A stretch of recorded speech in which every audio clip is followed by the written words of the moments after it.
ধরবেন আমরা ঘটনাস্থলের একদম কাছে আপনাদের হাসপাতালটি এবং একে একে রোগী আসছে। এখন পর্যন্ত আসলে মানে রোগীর অবস্থা কিরকম পাচ্ছেন, কোন বয়সী পাচ্ছেন?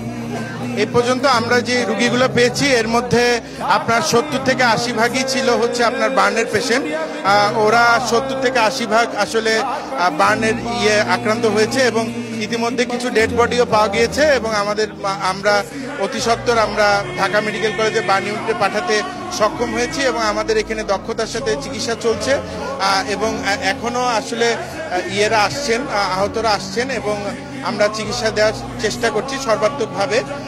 এবং আমাদের এটার সাথে আমরা যেটা করছি আসলে হাসপাতালের তরফ থেকে আমরা আমাদের অন্যান্য ডিপার্টমেন্টের ডাক্তারদেরকেও এখানে ইনভলভ করেছি এবং এটার সাথে আরো বিভিন্ন পেশাজীবী সংগঠন এবং আপনার বিভিন্ন স্বেচ্ছাসেবী সংগঠনরাও এগিয়ে আসছেন, যেরকম বিএনসিসি স্কাউটের মতো সংগঠনরা আসছেন এবং Ziaur Rahman foundation, doctors association of Bangladesh, ড্যাবের বিভিন্ন পর্যায়ের নেতৃবৃন্দরা এসেও এখানে সেবায় অংশগ্রহণ করছেন এবং আশা করা যায় যে আমরা এইটা থেকে মুক্তি পাবো। কিছুক্ষণ আগেই আমরা একটা মরদেহ আসলে ফায়ার সার্ভিসের প্যাকেটে মোড়ানো আমরা দেখতে পেলাম। এটি কি এই বিমান দুর্ঘটনারই কোনো নিহতের মরদেহ কিনা?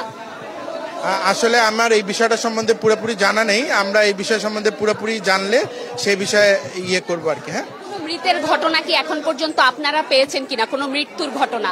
হ্যাঁ, মৃত্যুর ঘটনা ইতিমধ্যে আমাদের এখানে 2টা ডেড বডি আসছে এবং বিভিন্ন সূত্রে শোনা যাচ্ছে আসলে যেহেতু একটা ম্যাসাকার চলছে, আমরা ইতিমধ্যে শুনেছি যে 25 জনের মৃতদেহ পাওয়া গিয়েছে এবং এটা সম্বন্ধে এখন সঠিক আসলে সময় আসে নাই যে আমরা সংখ্যাটা আসলে কত, আমরা তথ্য সংগ্রহ করে আমরা আপনাদেরকে জানিয়ে দেব। এই হাসপাতালে 2 জনের মরদেহ ইতিমধ্যে 2 জনকে পেয়েছি। হ্যাঁ, কত বছর বয়সী কিংবা তাদের পরিবার পরিচয় নিশ্চিত করা গিয়েছে কি? একজনের 12 বছর বয়স এবং আরেকজনের 20 বছর নিশ্চিত করা গিয়েছে, তারা এসেছেন। এখনো আমরা একটু পরিস্থিতি স্বাভাবিক হলে আমরা আসলে সবকিছু মিলিয়ে আপনাদেরকে কথা বলার চেষ্টা করব।